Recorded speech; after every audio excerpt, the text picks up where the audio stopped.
Na 98 FM, programa Conhecendo o Espiritismo.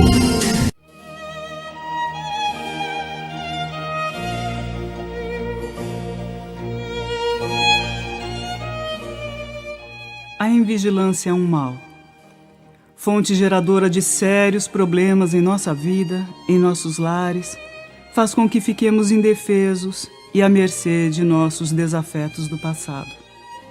Por isso é preciso sempre orar. Orai e vigiai. Só assim evitaremos novas quedas. Sabemos o quanto é difícil saldar nossos compromissos com o passado. Mas tudo torna-se mais difícil quando em nossos caminhos provocamos ainda maiores dores àqueles que nos cercam. somos devedores e, pela invigilância, acabamos acumulando novos débitos na vida. Isso dificulta muito nosso progresso. Mas Deus, ser soberano, sempre vela por nós e com o amor de um Pai grande. Sempre nos ampara e nos perdoa em todas as nossas quedas. Por isso, nunca nos esqueçamos de que a prece move realmente montanhas. Que o amor e a caridade sempre farão, de modo inquestionável, parte da nossa salvação. Só agindo no bem, fazendo aos outros aquilo que gostaríamos para nós, poderemos evoluir e crescer perante nosso grandioso Pai e nosso querido Mestre e Irmão, Jesus.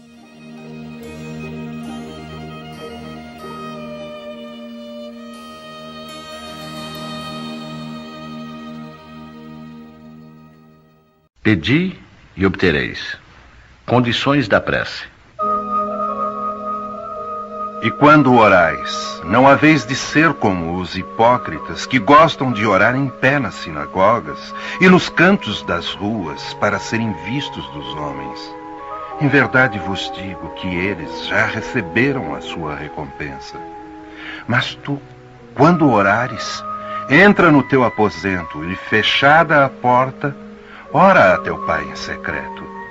E teu Pai, que vê o que se passa em secreto, te dará a paga. E quando orais, não faleis muito como os gentios, pois cuidam que pelo seu muito falar serão ouvidos. Não queirais, portanto, parecer-vos com eles, porque vosso Pai sabe o que vos é necessário, primeiro que vós lhe peçais. Mas quando vos puserdes em oração, se tendes alguma coisa contra alguém, perdoai-lhe, para que também vosso Pai, que está nos céus, vos perdoe os vossos pecados. Porque se vós não perdoardes, também vosso Pai, que está nos céus, não há de perdoar vossos pecados. E propôs também esta parábola a uns que confiavam em si mesmos como se fossem justos, e desprezavam os outros. Subiram 2 homens ao templo a fazer oração, um fariseu e outro publicano. O fariseu, posto em pé, orava lá no seu interior desta forma: Graças te dou, meu Deus, porque não sou como os mais homens, que são os ladrões, os injustos, os adúlteros, como é também este publicano. Jejuo 2 vezes na semana, pago o dízimo de tudo o que tenho. O publicano, pelo contrário, posto lá de longe, não ousava nem ainda levantar os olhos ao céu, mas batia no peito, dizendo: Meu Deus, sê propício a mim, pecador. Digo-vos que este voltou justificado para sua casa, e não o outro. Porque todo o que se exalta será humilhado, e todo o que se humilha será exaltado. As condições da prece foram claramente definidas por Jesus. Quando orardes, diz ele, não vos coloqueis em evidência, mas orai em secreto.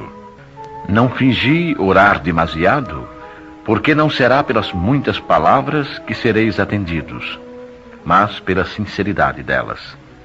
Antes de orar, se tiverdes qualquer coisa contra alguém, perdoai-a, porque a prece não poderia ser agradável a Deus se não partisse de um coração purificado de todo sentimento contrário à caridade. Orai, enfim, com humildade, como o publicano, e não com orgulho, como o fariseu. Eficácia da prece. Por isso vos digo, todas as coisas que vós pedirdes orando, crede que as haveis de ter, e que assim vos sucederão. Há pessoas que contestam a eficácia da prece, entendendo que, por conhecer Deus as nossas necessidades, é desnecessário expô-las a Ele. Acrescentam ainda que, tudo se encadeando no universo através de leis eternas, nossos votos não podem modificar os desígnios de Deus. Há leis naturais e imutáveis, sem dúvida, que Deus não pode anular segundo os caprichos de cada um. Mas daí a acreditar que todas as circunstâncias da vida estejam submetidas à fatalidade, a distância é grande. Se assim fosse, o homem seria apenas um instrumento passivo, sem livre arbítrio e sem iniciativa. Nessa hipótese, só lhe caberia curvar a fronte ante os golpes do destino, sem procurar evitá-los. Não deveria esquivar-se dos perigos. Deus não lhe deu o entendimento e a inteligência para que não os utilizasse, a vontade para não querer, a atividade para cair na inação. O homem, sendo livre de agir num ou noutro sentido, seus atos têm, para ele mesmo e para os outros, consequências subordinadas às suas decisões. Em virtude da sua iniciativa, há, portanto, acontecimentos que escapam forçosamente à fatalidade e que nem por isso destroem a harmonia das leis universais, da mesma maneira que o avanço ou o atraso dos ponteiros de um relógio não destrói a lei do movimento, que regula o mecanismo do aparelho. Deus pode, pois, atender a certos pedidos sem derrogar a imutabilidade das leis que regem o conjunto, dependendo sempre o atendimento da sua vontade. Seria ilógico concluir-se desta máxima: aquilo que pedirdes pela prece vos será dado, que basta pedir para obter. E injusto acusar a providência se ela não atender a todos os pedidos que lhe fazem, porque ela sabe melhor do que nós o que nos convém. Assim procede o pai prudente, que recusa ao filho o que lhe seria prejudicial. O homem geralmente só vê o presente, mas se o sofrimento é útil para a sua felicidade futura, Deus o deixará sofrer, como o cirurgião deixa o doente sofrer a operação que deve curá-lo. O que Deus lhe concederá, se pedir com confiança, é a coragem, a paciência e a resignação. E o que ainda lhe concederá são os meios de se livrar das dificuldades com a ajuda das ideias que lhe serão sugeridas pelos bons espíritos, de maneira que lhe restará o mérito da ação. Deus assiste aos que se ajudam a si mesmos, segundo a máxima: ajuda-te e o céu te ajudará, e não aos que tudo esperam do socorro alheio sem usar as próprias faculdades. Mas, na maioria das vezes, preferimos ser socorridos por um milagre sem nada fazermos. Tomemos um exemplo. Um homem está perdido num deserto, sofre horrivelmente de sede, sente-se desfalecer e deixa-se cair ao chão. Ora, pedindo a ajuda de Deus, e espera, mas nenhum anjo vem lhe dar de beber. No entanto, um bom espírito lhe sugere o pensamento de levantar-se e seguir determinada direção. Então, por um impulso instintivo, reúne suas forças, levanta-se e avança ao acaso. Chegando a uma elevação do terreno, descobre ao longe um regato e, com isso, coragem. Se tiver fé, exclamará: graças, meu Deus, pelo pensamento que me inspiraste e pela força que me deste. Se não tiver fé, dirá: que boa ideia tive eu, que sorte eu tive de tomar o caminho da direita e não da esquerda. O acaso, algumas vezes, nos ajuda de fato. Quanto me felicito pela minha coragem e por não me haver deixado abater. Mas perguntarão por que o bom espírito não lhe disse claramente: siga este caminho e no fim encontrarás o que necessitas. Por que não se mostrou a ele para guiá-lo e sustentá-lo no seu abatimento? Dessa maneira, o teria convencido da intervenção da providência. Primeiramente, para lhe ensinar que é necessário ajudar-se a si mesmo e usar as suas próprias forças. Depois, porque, pela incerteza, Deus põe à prova a confiança e a submissão à sua vontade. Esse homem estava na situação da criança que, ao cair, vendo alguém, põe-se a gritar e espera que a levantem. Mas se não vê ninguém, esforça-se e levanta-se sozinha. Se o anjo que acompanhou a Tobias lhe houvesse dito: fui enviado por Deus para te guiar na viagem e te preservar de todo o perigo, Tobias não teria nenhum mérito. Foi por isso que o anjo só se deu a conhecer na volta. Ação da prece, transmissão do pensamento. A prece é uma invocação. Por ela nos pomos em relação mental com o ser a quem nos dirigimos. Ela pode ter por objeto um pedido, um agradecimento ou um louvor. Podemos orar por nós mesmos ou pelos outros, pelos vivos ou pelos mortos. As preces dirigidas a Deus são ouvidas pelos espíritos encarregados da execução dos seus desígnios. As que são dirigidas aos bons espíritos vão também para Deus. Quando oramos para outros seres e não para Deus, aqueles nos servem apenas de intermediários, de intercessores, porque nada pode ser feito sem a vontade de Deus. O Espiritismo nos faz compreender a ação da prece ao explicar a forma de transmissão do pensamento, seja quando o ser a quem oramos atende ao nosso apelo, seja quando o nosso pensamento se eleva a ele. Para se compreender o que ocorre nesse caso, é necessário imaginar todos os seres encarnados e desencarnados mergulhados no fluido universal que preenche o espaço. Assim como na Terra, estamos envolvidos pela atmosfera. Esse fluido é impulsionado pela vontade, pois é o veículo do pensamento, como o ar é o veículo do som, com a diferença de que as vibrações do ar são circunscritas, enquanto as do fluido universal se ampliam ao infinito.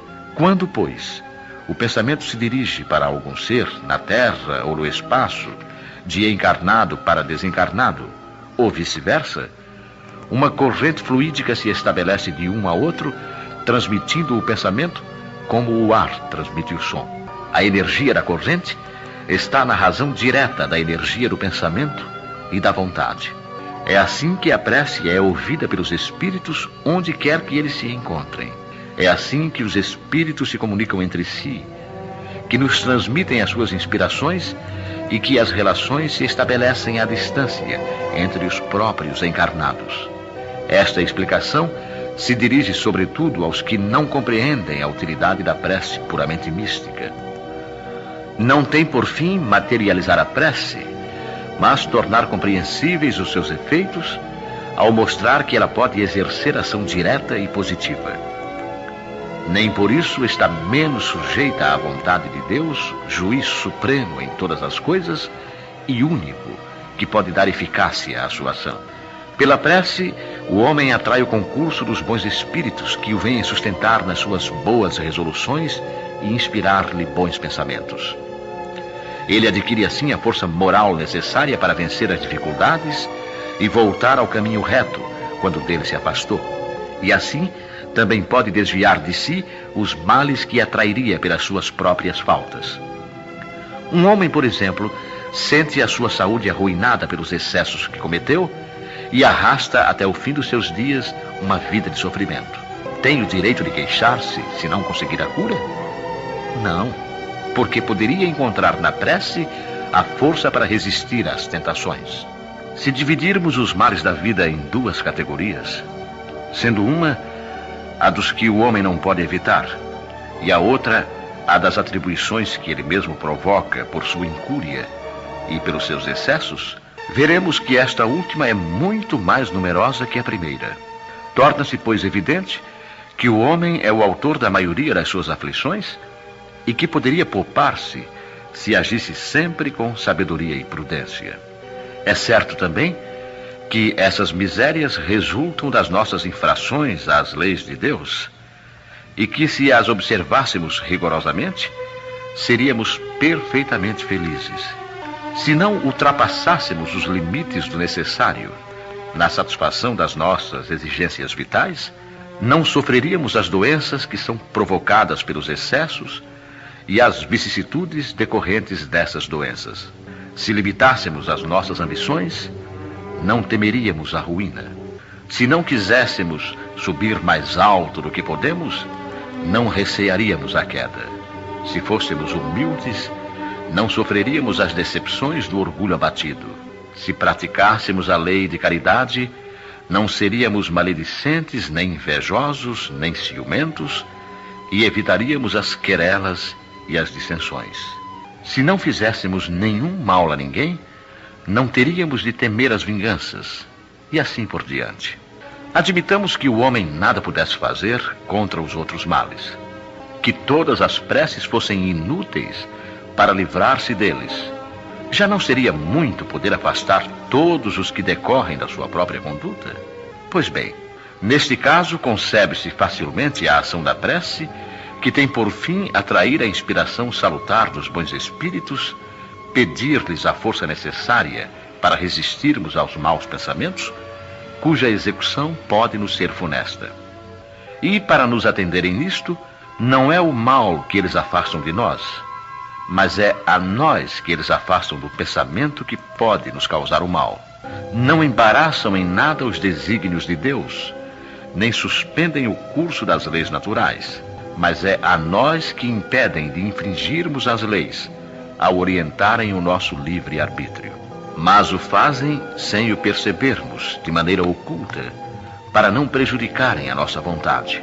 O homem se encontra então na posição de quem solicita bons conselhos e os segue, mas conservando a liberdade de segui-los ou não.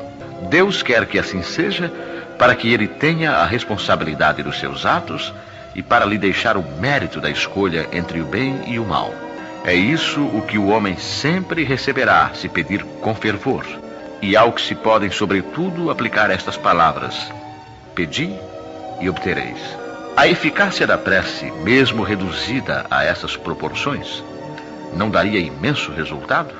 Estava reservado ao Espiritismo provar a sua ação pela revelação das relações entre o mundo corpóreo e o mundo espiritual. Mas não se limitam a isso os seus efeitos. A prece é recomendada por todos os espíritos. Renunciar a ela é ignorar a bondade de Deus, é rejeitar para si mesmo a sua assistência e para os outros o bem que poderia fazer. Ao atender o pedido que lhe é dirigido, Deus tem frequentemente em vista recompensar a intenção, o devotamento e a fé daquele que ora. Eis porque a prece do homem de bem tem mais merecimento aos olhos de Deus e sempre maior eficácia. Porque o homem vicioso e mau não pode orar com o fervor e a confiança que só o sentimento da verdadeira piedade pode dar. Do coração do egoísta, daquele que só ora com os lábios, não poderiam sair mais do que palavras, e nunca os impulsos da caridade, que dão à prece toda a sua força. Compreende-se isso tão bem que, instintivamente, preferimos recomendar-nos às preces daqueles cuja conduta nos parece que deve agradar a Deus, pois que são melhor escutados. Se a prece exerce uma espécie de ação magnética, podemos supor que o seu efeito estivesse subordinado à potência fluídica. Entretanto, não é assim. Desde que os espíritos exercem esta ação sobre os homens, eles suprem, quando necessário, a insuficiência daquele que ora, seja através de uma ação direta em seu nome, seja ao lhe conferirem momentaneamente uma força excepcional, quando ele for julgado digno desse benefício, ou quando isso possa ser útil. O homem que não se julga suficientemente bom para exercer uma influência salutar, não deve deixar de orar por outro, por pensar que não é digno de ser ouvido. A consciência de sua inferioridade é uma prova de humildade sempre agradável a Deus, que leva em conta a sua intenção caridosa. Seu fervor e sua confiança em Deus constituem o primeiro passo do seu retorno ao bem, que os bons espíritos se sentem felizes de estimular. A prece que é repelida é a do orgulhoso, que só tem fé no seu poder e nos seus méritos, e julga poder substituir-se à vontade do Eterno. O poder da prece está no pensamento, e não depende nem das palavras, nem do lugar, nem do momento em que é feita. Pode-se, pois, orar em qualquer lugar e a qualquer hora, a sós ou em conjunto.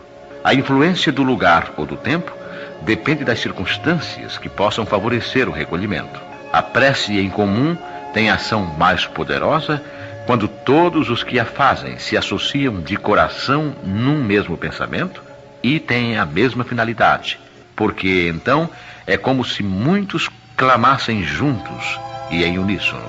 Mas que importaria estarem reunidos em grande número se cada qual agisse isoladamente e por sua própria conta? 100 pessoas reunidas podem orar como egoístas, enquanto 2 ou 3, ligadas por uma aspiração comum, orarão como verdadeiros irmãos em Deus. E sua prece terá mais força do que a daquelas 100. Cuide do seu pensamento.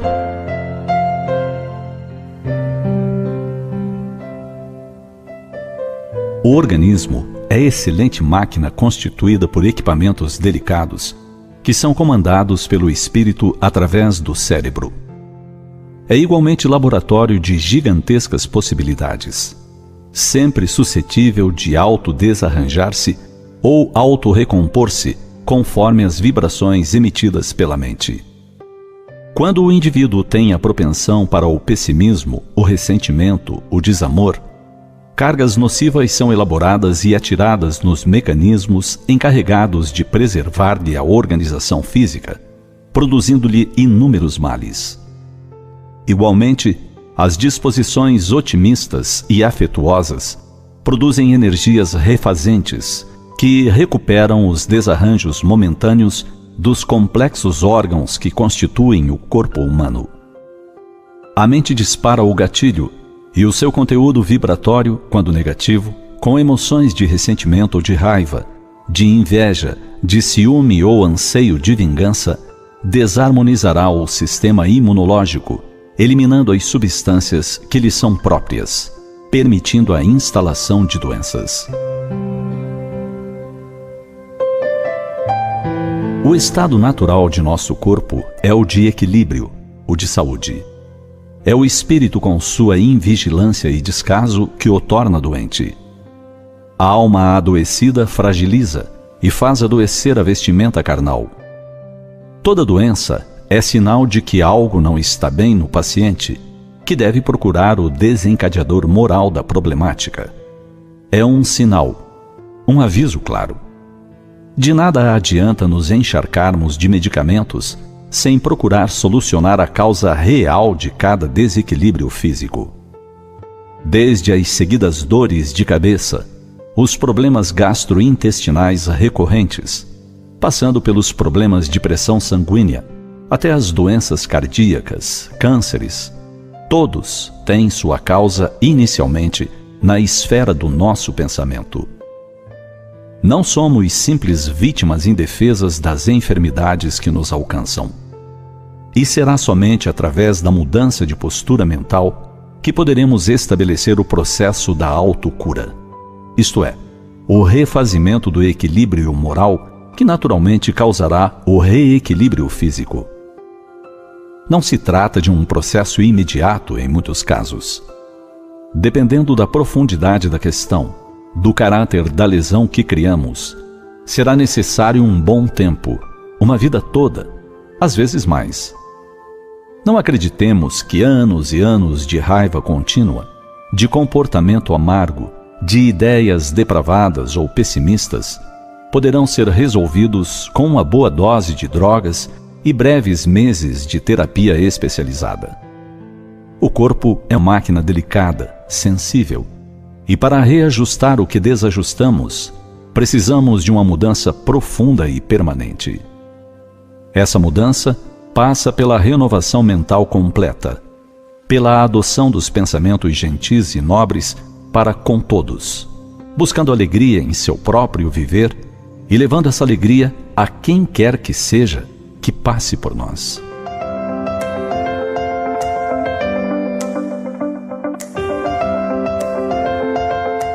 A renovação, substituição, são palavras-chave. A renovação de atitudes, de postura, substituição dos pensamentos nocivos pelos pensamentos edificantes, de concórdia e compreensão. Pensemos nisso. Pensemos melhor e cuidemos do nosso pensar. Nosso pensamento é força poderosa que aguarda direcionamento. Cuidemos do nosso pensamento e não nos permitamos as tantas doenças que infelicitam o corpo físico.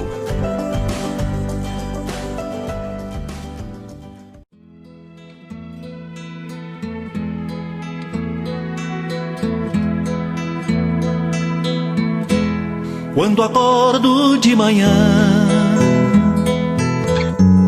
tem o dia a me esperar. Eu me envolvo numa prece, peço a Deus pra me ajudar. O Evangelho me ensina o valor de trabalhar, pois servindo eu encontro meu irmão pra auxiliar.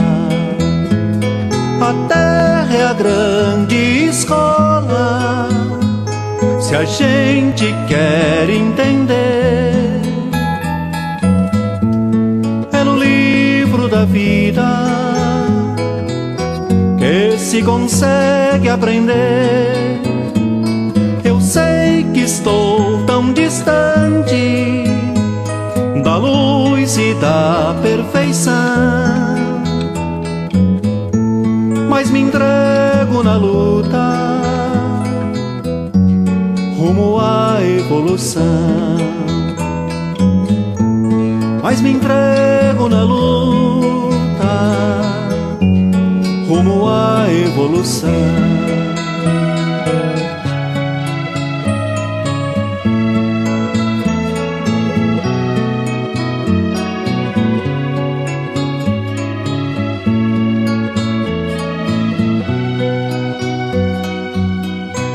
O Evangelho me ensina, o Evangelho me ensina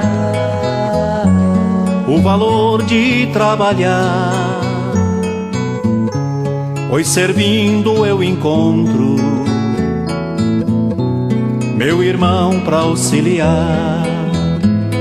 A terra é a grande escola, se a gente quer entender.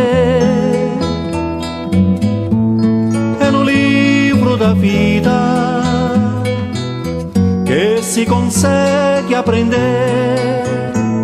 Eu sei que estou tão distante da luz e da perfeição,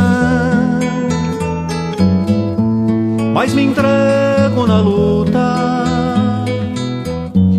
rumo à evolução.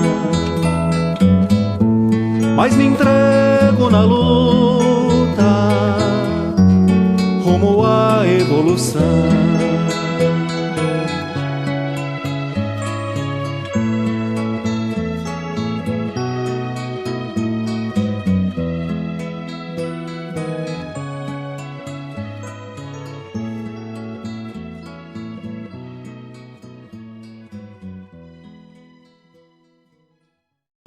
Na 98 FM, programa Conhecendo o Espiritismo. Existe uma saída importante para o rio da vida nos levar ao mar, ao estuário da paz. Todas as vezes que queremos sair do nosso burgo e tomar a grande estrada, percorremos caminhos. Quando queremos sair do riacho, chegar ao rio e encontrar o oceano, existem meios. No nosso caso de vida interior, de vida espiritual, sempre que queiramos sair um pouco de nós mesmos e ir ao encontro da divindade, desse estuário de paz, de amor, de ventura, nós o faremos através da oração. É tão importante, é tão significativo, é tão indispensável orar, como é importante e significativo a alimentação de cada dia, o comer diário. Porque, afinal de contas, o que significa oração? O que quer dizer orar? Orar é um verbo diretamente saído do latim, orare. E orare significa falar. Todas as vezes que falamos, oramos. Não é à toa que os pregadores, os conferencistas, são chamados de oradores. que eles oram. Não estão fazendo preces obrigatoriamente, estão falando. E por que é que nós chamamos a prece de oração? Porque nesse caso, nós estaremos falando com o nosso Criador. Orar significará para nós falar com Deus.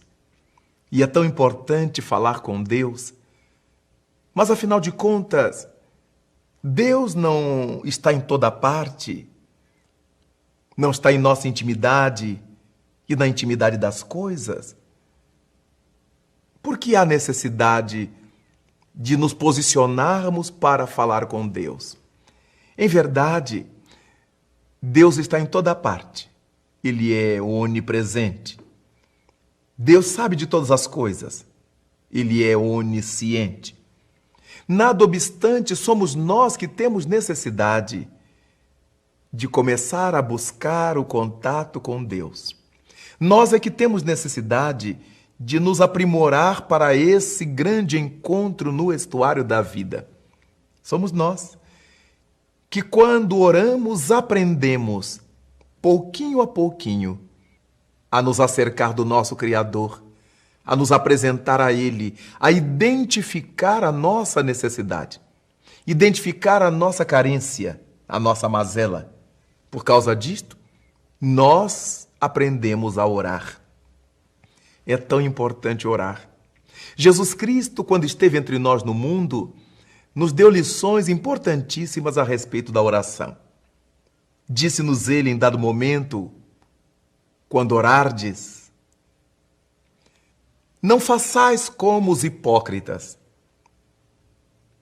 que oram nos cantos das praças, no meio das ruas, para que sejam vistos pela multidão. Esses já obtiveram com isso o seu galardão. Então Jesus Cristo nos está chamando a atenção para que não tenhamos, no ato de orar, o exibicionismo dos hipócritas, que eles querem gritar nas praças, nos cantos das ruas, mas não é porque desejam falar com Deus. Eles querem receber os elogios pelo modo como oraram, como falaram, como discursaram.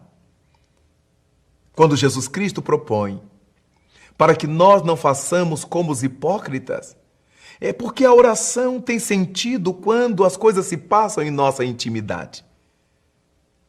A oração que verte pelos nossos lábios, ela precisa vir das nossas entranhas.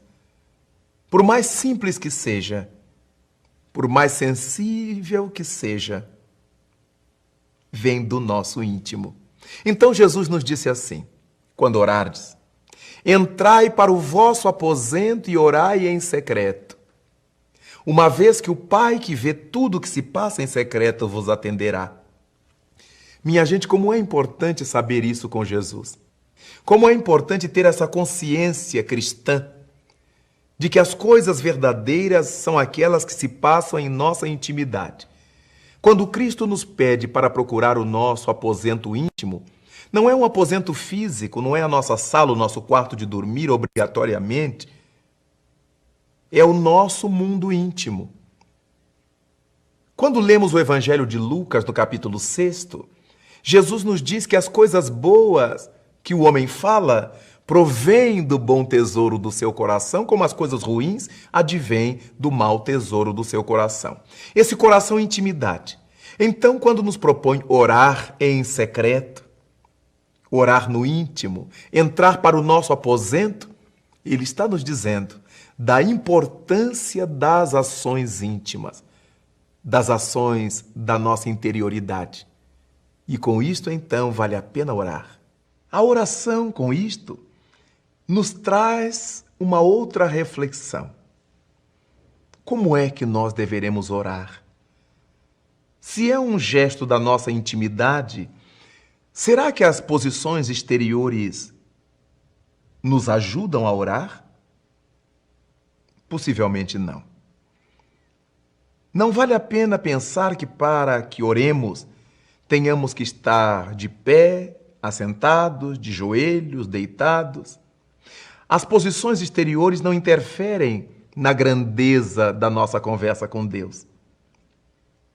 Se tivéssemos por obrigação que orar de joelhos, como poderia orar de joelhos alguém que tivesse acamado, operado, com uma enfermidade deformante e que não pudesse se ajoelhar? Tudo que não pode ser aplicado em todas as circunstâncias não pode ser uma verdade divina. A verdade divina se aplica em qualquer circunstância. Por causa disso, vale a pena nós pensarmos que para a oração não precisamos de gestos exteriores. Poderemos até fazê-lo, mas isso não vai pesar no conteúdo da nossa oração. Para falarmos com Deus, não haverá nenhuma necessidade de roupas especiais. Eu tenho que estar de rosa, de verde, de branco, de azul, de preto. Nada disso importa. Os panos que usamos por fora não resolvem a questão da sintonia de dentro. Para que nós oremos, nós precisamos apagar a luz, acender a luz, colocar fundo musical, tirar o fundo musical. Nada disso interfere. Embora nada disso atrapalhe.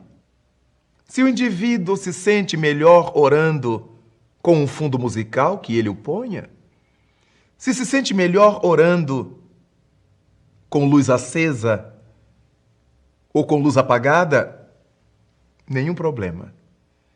O que tem que ser importante para quem ora é a sua postura interior, é a sua atitude interior.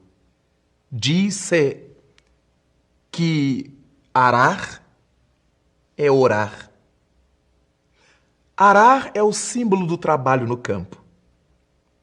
Então, a questão é que trabalhar é orar.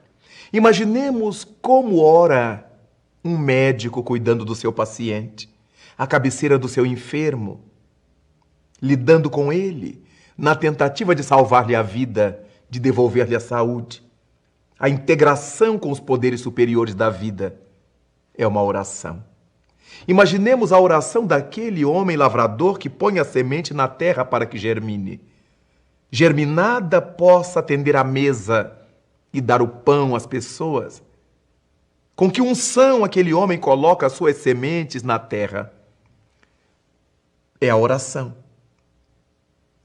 Oração também é aquele esforço da professora primária, aquela que toma a criança nos seus primeiros anos para abrir-lhe a mente, retirá-la da escuridão, dar-lhe claridade ao raciocínio, apresentando-lhe o mundo, a vida, as coisas, para que alguém se submeta a esse esforço de tirar água da pedra.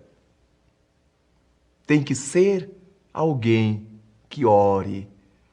O trabalho de uma professora é um ato de oração, é um gesto oracional. Nós encontraremos no trabalho das mães ao educar seus filhos, dos pais a orientar sua prole, o gesto oracional. Como nós sabemos que toda ocupação útil é trabalho, todas essas coisas maravilhosas que se realizam em nome do bem, em benefício das criaturas, da humanidade, serão trabalho. Alguém que leia um bom livro, alguém que faça um alimento, que prepare um prato, alguém que passe um café, alguém que varra uma casa, alguém que cure um doente, que defenda o necessitado, que advogue a causa dos simples, alguém que planta, alguém que colhe, alguém que vende. Todos esses trabalhos feitos honestamente representam oração. Nosso relacionamento com Deus, a nossa possibilidade de sair desse recanto de nossa existência e ganharmos o mar aberto do amor divino, pode ser conseguido através de coisas simples. Uma pausa, um silêncio íntimo e a nossa emissão para Deus. Como os nossos pensamentos são de origem eletromagnética, Naturalmente que o nosso pensamento será elevado ao mais alto que tenhamos conseguido impulsioná-lo. E é por causa disto, então, que verificamos a importância e a beleza de orar.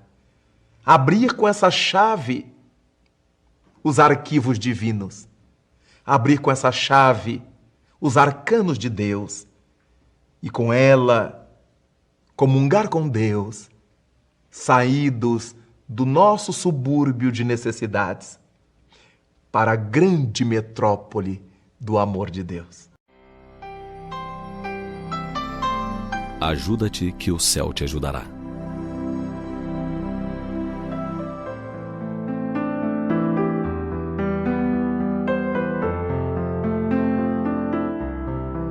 Narra-se que um sábio caminhava com os discípulos por uma estrada tortuosa, quando encontraram um homem piedoso, que ajoelhado rogava a Deus que o auxiliasse a tirar seu carro do atoleiro.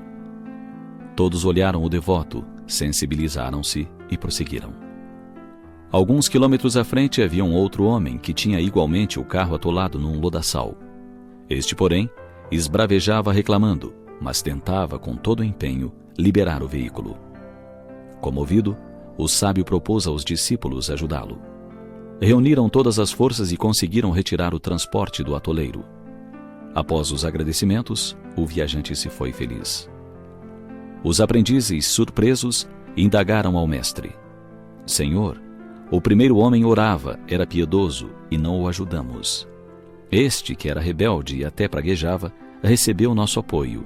Por quê? Sem perturbar-se, o nobre professor respondeu: aquele que orava, aguardava que Deus viesse fazer a tarefa que a ele competia. O outro, embora desesperado por ignorância, empenhava-se, merecendo auxílio.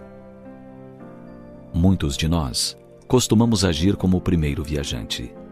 Diante das dificuldades que nos parecem insolúveis, acomodamo-nos, esperando que Deus faça a parte que nos cabe para a solução do problema. Nós podemos e devemos empregar esforços para melhorar a situação em que nos encontramos. Há pessoas que desejam ver os obstáculos retirados do caminho por mãos invisíveis, esquecidas de que esses obstáculos, em sua maioria, foram ali colocados por nós mesmos, cabendo-nos agora a responsabilidade de retirá-los. Alguns se deixam cair no amolentamento, alegando que a situação está difícil e que não adianta lutar. Outros não dispõem de perseverança, abandonando a luta após ligeiros esforços. Com propriedade, afirma a sabedoria popular, que pedra que rola não cria limo, sugerindo alterações de rota, movimento, dinamismo, realização. Não basta pedir ajuda a Deus, é preciso buscar conforme o ensino de Jesus. Buscai e achareis, batei e abrir-se-vos-á. Devemos, portanto, fazer a nossa parte, que Deus nos ajudará no que não estiver ao nosso alcance resolver.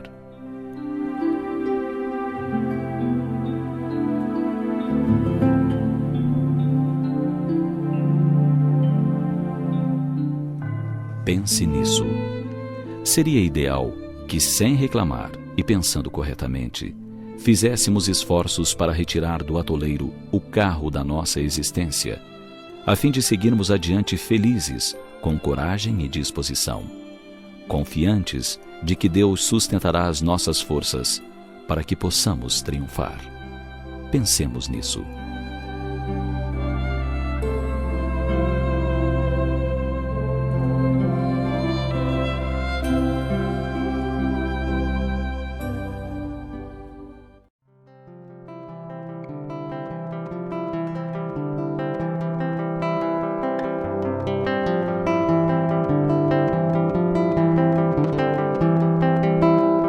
Acenda a esperança, a palavra induz, fortalece a fé, sustentando a paz, espalhe a boa nova, plante as boas obras, multiplicando os pães, para alimentar multidões.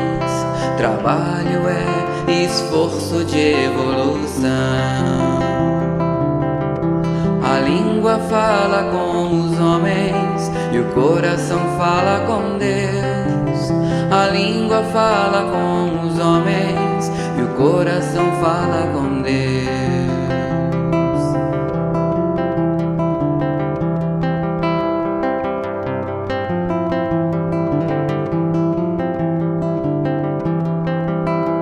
Respeito e justiça, bondade e compreensão, construímos a vida que hoje temos nas mãos. Pense alegria, fale consolação, faça um céu todo dia pra abrigar seu irmão.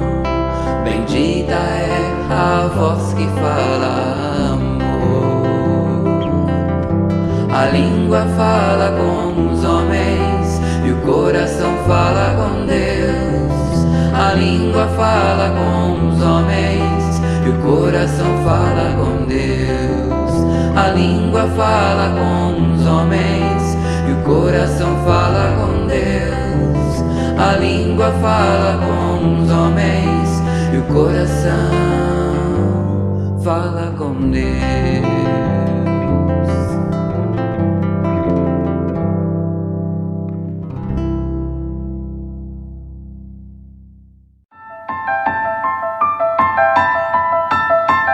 De todos os desvios da vida humana, o suicídio é talvez o maior deles pela sua característica de falso heroísmo, de negação absoluta da lei do amor e de suprema rebeldia à vontade de Deus, cuja justiça nunca se faz sentir junto dos homens sem a luz da misericórdia.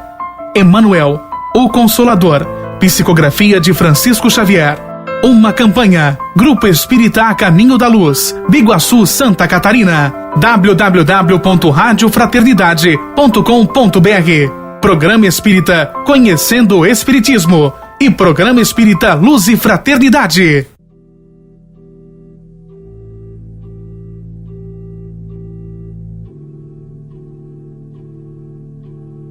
Fechem seus olhos, esqueçam preocupações, pensamentos. Comece a respirar fundo. Comece a pensar no seu espírito protetor, que está agora ao seu lado, tentando estabelecer um contato com você. Sua família espiritual.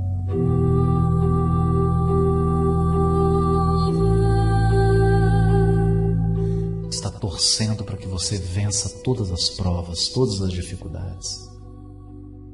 Espíritos que te amam profundamente, que estão esperando por você, estão olhando, chorando, sorrindo. Eles não podem tirar você das experiências. Eles não podem viver a experiência por você. Mas eles te amam profundamente, estão ao seu lado. Estão te inspirando, te dando ideias, fortalecendo seu coração.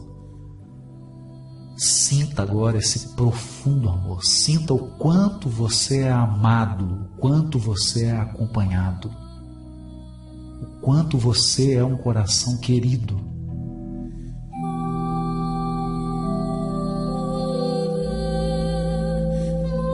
Pense em todos os recursos que foram disponibilizados para que você encarnasse. Todas as providências que foram tomadas para que a sua encarnação chegasse ao ponto que chegou até agora.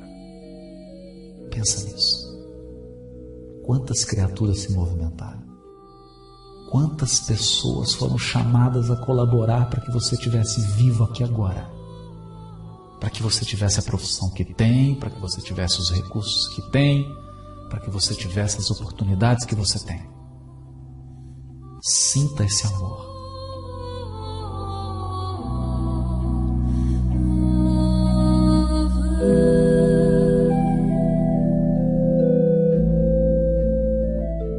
Mergulhados nesse amor, vamos elevar o nosso pensamento de gratidão ao nosso irmão mais velho, nosso irmão amado, nosso Mestre Jesus.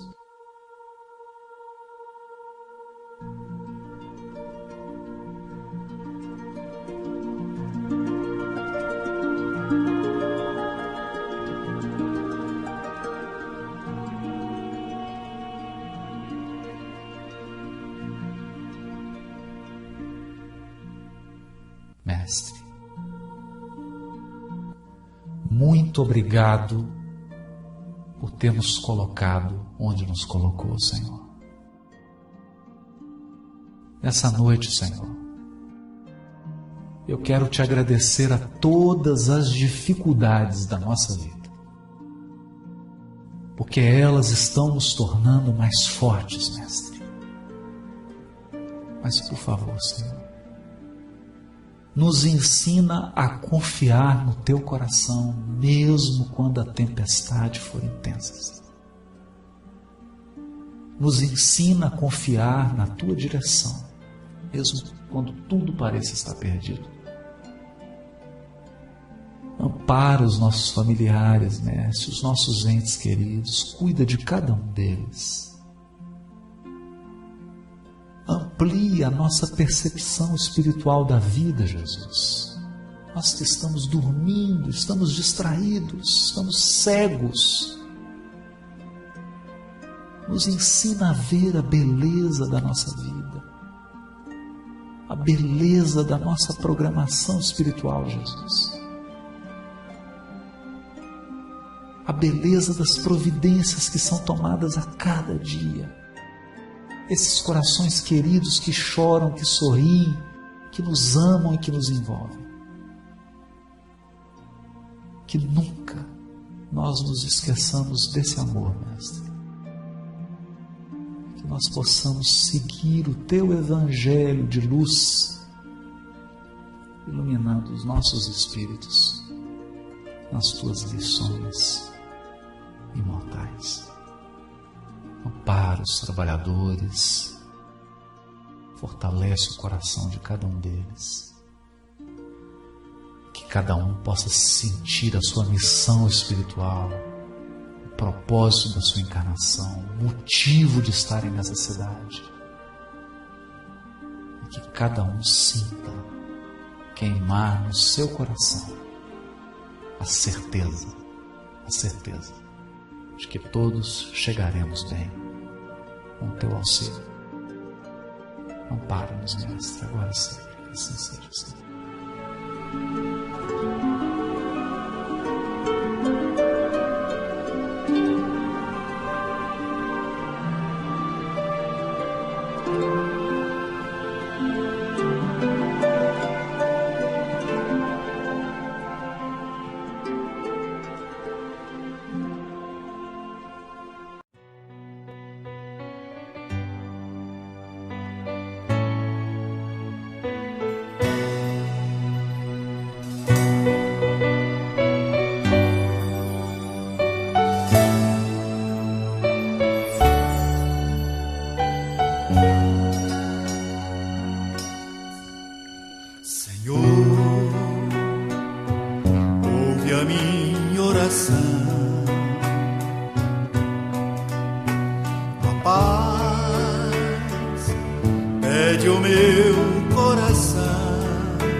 Caminhos em busca do mar, contigo tenho a certeza que na correnteza não vou me afogar. Vou vencer, vou lutar, entender, perdoar, seguirei teu olhar e meu mundo renovar.